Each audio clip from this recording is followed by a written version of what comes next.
여러분 혹시 세상 살아가는 것이 편하십니까? 아니면 힘드십니까? 어느 쪽이 정답입니까? 힘드신 분도 계시고 조금 살만하신 분도 계시고, 근데 정답은 찬송가에 나옵니다. 찬송가에 이 세상 험하고 나 비록 약하나 늘 기도 힘쓰면 큰 권능 없겠네. 세상이 험하다고 나오죠. 인생길 험하고 마음 지쳐 살아갈 용기 없어질 때, 여기서도 인생길이 험하다고 나오죠. 이 험한 세상 나 살아갈 동안 내 주님 가신 길 걸으며 내 주님을 찬양해. 공통적으로 인생길이 험하다고 다 나오네요. 힘들다고 나를 지치게 하고 힘들게 한다고 말을 합니다. 물론 하나님께서 함께 하시고 또 도와주시니까 내가 잘 이기고 또 감사하며 살지만, 객관적으로 쉽지 않은 것이 우리 인생살이입니다. 먹고 사는 문제도 해결을 해야 되고, 자녀들도 키우는 것이 또 쉬운 일이 아니고, 심심치 않게 찾아오는 질병, 사고, 또 여러 가지 위기 속에서 고군분투하며 살아가게 됩니다. 더구나 우리들은 또 신앙을 갖고 있기 때문에 이 세상의 주된 어떤 가치관과 전혀 다른, 부딪히는 그런 것들이 많잖아요. 그래서 더 우리가 인생을 살아가기가 쉽지가 않은 것이죠. 자, 그런데 여러분, 성경 시대에 살았던 사람들은 우리보다 더 힘들었을까요? 더 편했을까요? 네, 우리들보다 훨씬 더 힘든 삶을 살았습니다. 사실 우리는 예수님 믿는다고 해서 그것 때문에 막 특별한 핍박을 당장 받지는 않는데, 성경 시대 사람들은 예수님 믿는다 고면 바로 그냥 핍박을 받았거든요. 핍박의 대상이 되었고, 경제적으로도 힘들어지고, 심하면 잡혀가고, 그런 삶을 살았습니다. 우리보다 훨씬 더 힘들고 어려운 시대였는데, 그분들은 어떻게 그토록 힘들고 험한 세상을 견디고 이겨낼 수 있었을까요? 오늘 베드로전서 말씀은 이 베드로 사도가 힘들게 살아가는 성도들을 권면하기 위해 쓴 책입니다. 박해와 핍박이 많고 또 시험과 시련이 계속되는 가운데 어떻게 이것을 극복할 것인가에 대해서 전해주고 있습니다. 오늘 말씀을 통해서 우리도 이 힘든 세상을 이길 수 있는 그런 힘을 얻기를 원합니다. 오늘 베드로가 이 말씀을 보낸 지역은 1절에 나오죠. 1절에 보시면 본도, 갈라디아, 갑바도기아, 아시아, 비두니아 이렇게 나오고 있죠. 이 지역은 소아시아 지역입니다. 오늘날 우리가 사는 아시아가 아니고 오늘날의 터키 지방을 뜻합니다. 터키 지방을 당시 소아시아로 불렸는데, 이 소아시아 지역은 우상 숭배와 음란과 향락 문화가 발달했던 곳이었습니다. 이곳에서 신앙생활하는 성도들은 이런 세상 문화 속에서 유혹과 핍박을 계속 경험하고 있었습니다.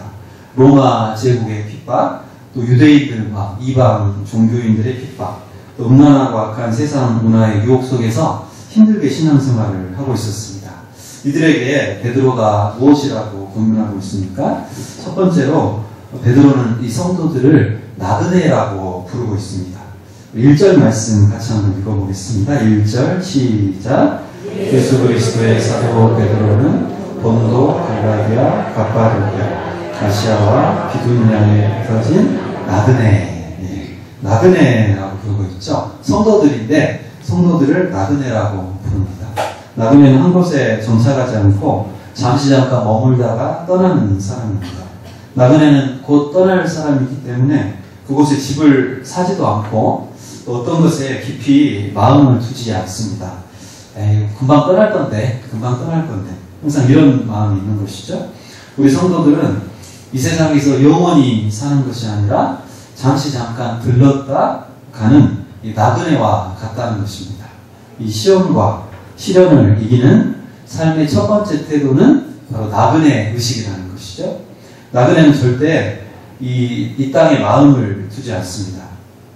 요즘 우리나라 젊은 사람들이 하도 살기가 힘드니까 외국 이민을 많이 가려고 한다고 합니다. 그래서 아주 엘리트층의 어떤 젊은 사람들이 좋은 대학 나오고 좋은 직장 다니는데 그냥 그걸 놔두고 막 용접 기술 같은 거 있잖아요. 기술을 배워가지고 이런 다른 나라로 이민 가려고 그런 젊은이들이 꽤 있다고 합니다. 자, 만약에 여러분들이 이민을 가게 되었다. 그러면 어떻게 사시겠습니까? 만약에 뭐 미국이나 뉴질랜드 내가 이제 이민 가게 됐다. 그러면 먼저 어떻게 해야 됩니까? 여러분 집 어떻게 하실 겁니까? 집 계속 갖고 계시겠습니까? 이민 가서 이제 안 오셔요. 평생 안 오시면 집 필요가 없잖아요. 집을 파시겠죠. 집을 팔고 부동산 있으시면 하나둘 다 처분하시겠죠. 그리고 가재도구 뭐 이런 거 별로 이제 신경 안 쓰시겠죠. 어차피 뭐 이민 가면 다 새로 사야 되는데 자동차도 뭐 비싼 거 살 필요 있나 그냥 불러만 가면 된다.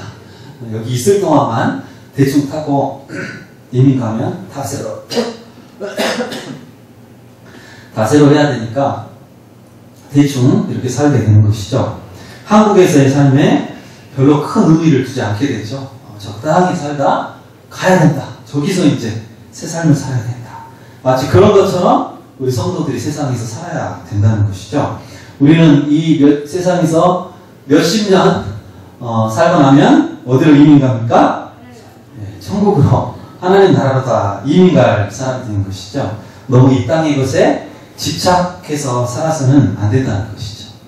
이 세상에서의 어떤 성공이나 쾌락, 돈, 혹은 뭐 고난이나 어려움들, 좋은 것이든 안 좋은 것이든 이 세상에서의 것들은 다 지나갈 것들이고 결국 썩어서 없어질 것들이라는 것이죠.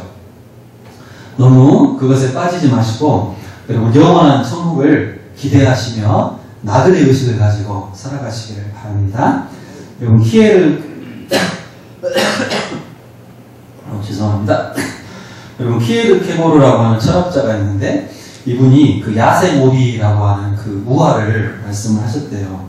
그 야생오리들이 추운 겨울이 오니까 따뜻한 곳으로 이제 이동하려고 막 이렇게 무리를 지어서 남쪽으로 이동을 하다가 이제 너무 힘들어서 어느 연못가에서 이제 하루를 쉬어가게 됐습니다.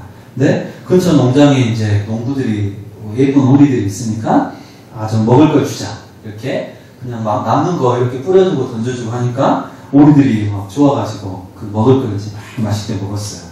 이제 하루 이틀 이제 거기서 쉬다가 맛있게 농부들이 주는 거 맛있게 먹고 이제 다시 떠나야 될 때가 됐어요. 이제 따뜻한 남쪽으로 가야 되잖아요. 떠나려고 하는데 오리 한 마리가 나는 조금 더 있다 가겠다고 여기가 너무 편하고 좋으니까 농부들이 주는 음식 먹으면서 내가 하루만 더 있다 가겠다고 먼저 가라. 그래서 동료 오리들은 다 떠났는데 한 오리가 이제 남아서 하루를 더 보냈어요. 하루를 더 보내니까 어떤 마음이 들어요? 너무 편한 거예요. 그냥 가만히 있어도 막 먹을 걸 주고 그러니까 하루만 더 있자. 그래서 또 하루를 더 있었어요. 하루 있으니까 또 하루만 더 있을까? 이렇게 또 하루 이틀 계속 있다가 이제 한참을 더 있었어요. 근데 그 곳에도 결국 겨울이 이제 찾아왔죠. 겨울이 이제 찾아와서 더 이상 이제 못 있게 됐습니다. 도저히 안 되겠구나. 나도 이제 가야지 하고 날아가려고 하는데 어때요? 너무 편하게 있고 너무 많이 먹어가지고 살이 쪄가지고 날지를 못하게 됐대요. 못 날고 그냥 거기서 이제 죽었다는 그런 이야기입니다. 그래서 여러 가지 의미로 해석할 수 있겠지만 우리가 이제 영적으로 이 우화를 잘 생각을 해보면 어떤 의미일까요? 우리 성도들이 이 땅에서 믿음을 잘 지키면서 하나님 바라보고 천국 바라보고 잘 살다가 때가 되면 하나님 나라로 이제 다 주님께로 가야 되는데 이 세상에서 던져주는 먹이가 막 너무 좋아가지고 거기에 마음을 뺏기고 살다가 거기에 길들여지면 이게 나라 올라가야 되는데 못 가게 되는 그런 상황도 생길 수가 있다는 것입니다. 우리는 이 땅에서 영원히 살 사람들이 아닙니다. 우리의 소망은 이 땅에 있지 않습니다. 보이는 것을 의지하면 결국 넘어지고 실패할 수밖에 없습니다. 고린도후서 4장 18절에 보면 우리가 주목하는 것은 보이는 것이 아니요 보이지 않는 것이니 보이는 것은 잠깐이요 보이지 않는 것은 영원함이라. 우리가 주목해야 될 것, 이것은 세상에 눈에 보이는 것이 아니라 하나님의 나라, 눈에 보이지 않는 영원한 세상이라는 것이죠.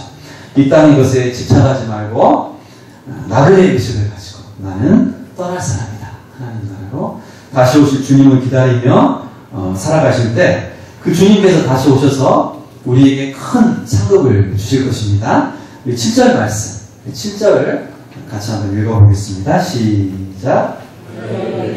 시람은 불로 연단하여도 없어질 금보다 더 귀하여 예수 그리스도께서 나타나실 때에 칭찬과 영광과 존귀를 얻게 할 것입니다.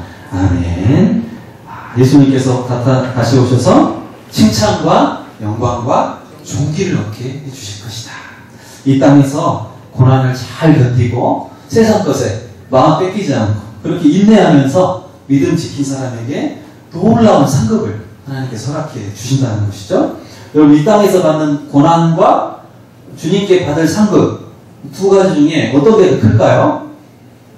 고난과 상급 중에 뭐가 더 클 것 같습니까? 예, 로마서 8장 18절에 보면 생각건대 현재의 고난은 장차 우리에게 나타날 영광과 좋게 비교할 수 없도다. 이 땅의 것과 비교할 수 없는, 우리가 받았던 그 고난보다 비교도 안 되는 큰 은혜와 상급을 허락해 주신다는 것입니다. 여러분, 이 땅의 것들은 다 지나갈 것들입니다. 이 세상도 그 정욕도 지나가되 오직 하나님의 뜻을 행하는 이는 영원히 거하느니라. 여러분, 지나갈 것들에 집착하지 마시고 영원한 하나님의 나라를 바라보며 이 땅의 현실을 극복하시기를 바랍니다. 두 번째로 베드로가 권면하는 말씀은 우리가 어떤 은혜를 받았는지를 잘 기억하라는 것입니다. 자, 우리 2절 말씀 우리 다시 한번 읽어보겠습니다. 2절 시작. 곧 하나님 아버지의 위대하신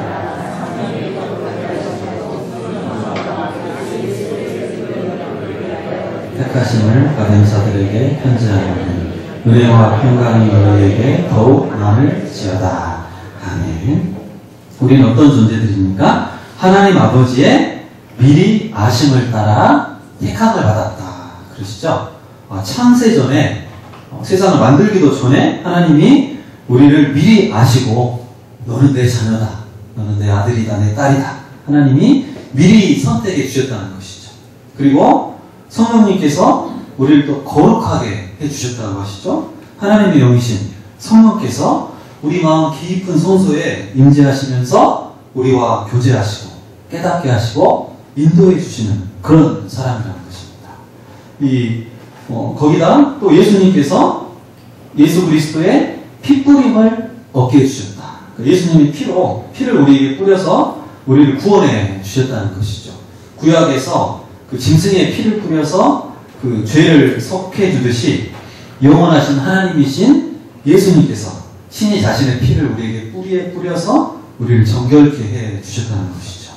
그러니까 하나님은 창세전에 우리를 택하시고 예수님께서는 자신의 피로 우리를 구원해 주시고 성령님께서 우리 안에 오셔서 우리를 거룩하게 해주시는 그런 엄청난 존재가 바로 나라는 것이죠. 이 삼위 하나님께서 친히 나를 붙잡아 주시고 구원해 주시고 정말 나를 보호해 주신다. 이것을 기억할 때 현실의 그 시련을 극복할 수가 있다는 것입니다. 예수님께서 우리 예수 그리스도의 십자가의 죽음과 부활을 통해서 우리에게 산 소망을 주셨습니다. 우리 3절 말씀 우리 다시 한번 읽어보겠습니다. 3절 시작. 우리 주 예수 그리스도의 아버지 하나님을 찬송하리로다. 그의 많으신 긍휼대로 예수 그리스도를 죽은 자 가운데서 부활하게 하심으로 말미암아 우리를 거듭나게 하사 산 소망이 있게 하시며. 아멘. 이 산 소망, 살아있는 소망. 이 세상의 소망들은 썩어지고 없어지고 쇠하는 것이지만 이 하나님께서 주시는 구원의 산 소망은 결코 부족함이 없고 결코 사라지지 않는 온전한 소망이라는 것이죠. 하나님의 나라에서 하나님의 아들, 딸, 상속자들로서 받게 될 영원한 유산이 되는 소망입니다. 하나님께서는 이 주님 다시 오시는 그날까지 우리를 보호해 주고 계십니다. 5절 말씀에 보면 너희는 말세에 나타내기로 예비하신 구원을 얻기 위하여 믿음으로 말미암아 하나님의 능력으로 보호하심을 받았느니라. 우리는 어떤 존재입니까?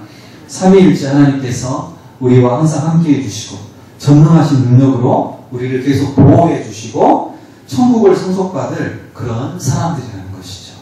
내가 어떤 존재이고 내가 이런 얼마나 엄청난 은혜를 받았는지 잘 기억하고 있을 때 우리는 능력 있게 현실을 극복하고 살아갈 수가 있다는 것이죠.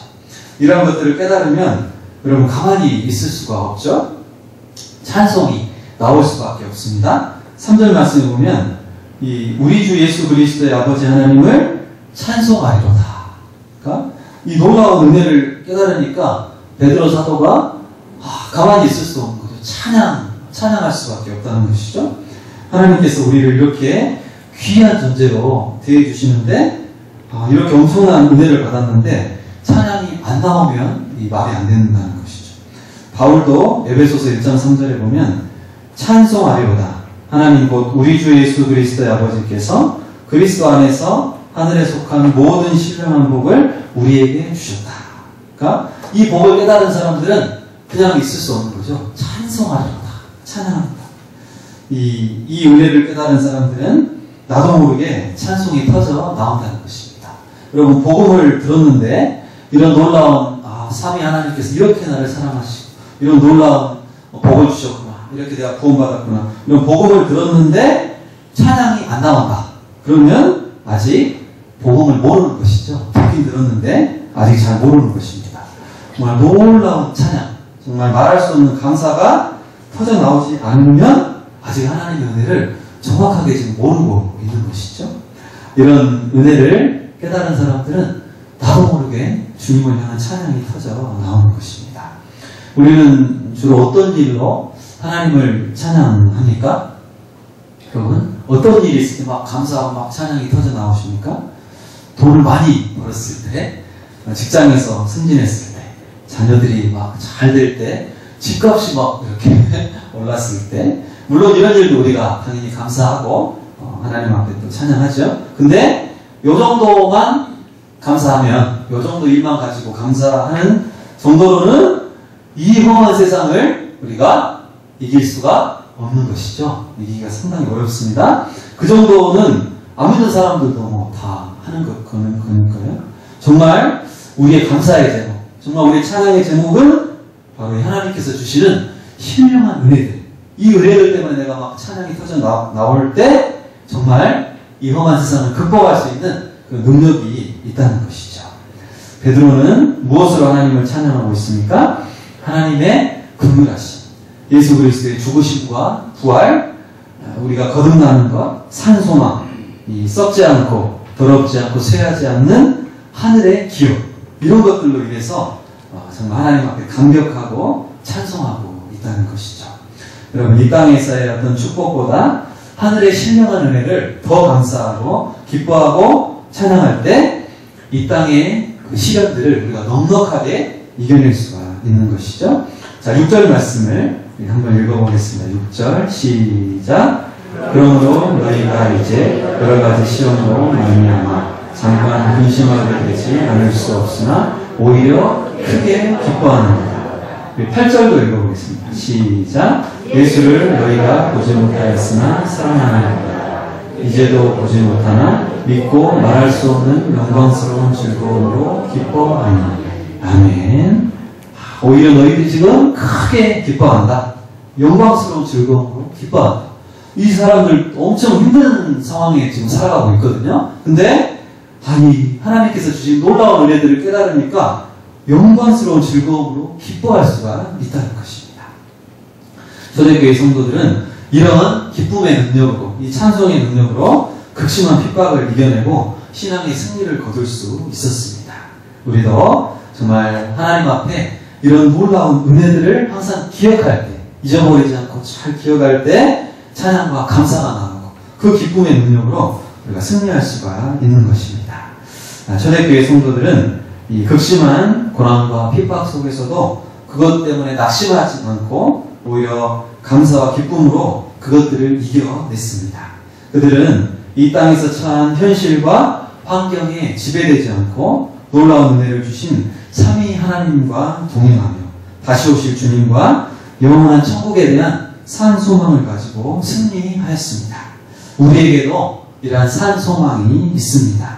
썩지 않고 더럽지 않고 쇠하지 않는 영원한 천국의 영광을 우리에게 분명히 주실 것입니다. 이 산 소망을 마음에 확실히 품을 때에 오늘 현실 이 자리에서 핍박과 시련이 온다 해도 그것을 넉넉하게 이겨낼 수가 있는 것입니다. 우리는 지나가는 나그네들입니다. 나그네 의식을 가지고 하나님께서 우리에게 허락하신 이 놀라운 은혜를 기억하고 누리면서 다시 오실 주님을 기다리며 이 험한 세상에서 승리하시는 저와 일심의 모든 성도님들이 되시기를 바랍니다. 할렐루야. 하나님 아버지 감사합니다.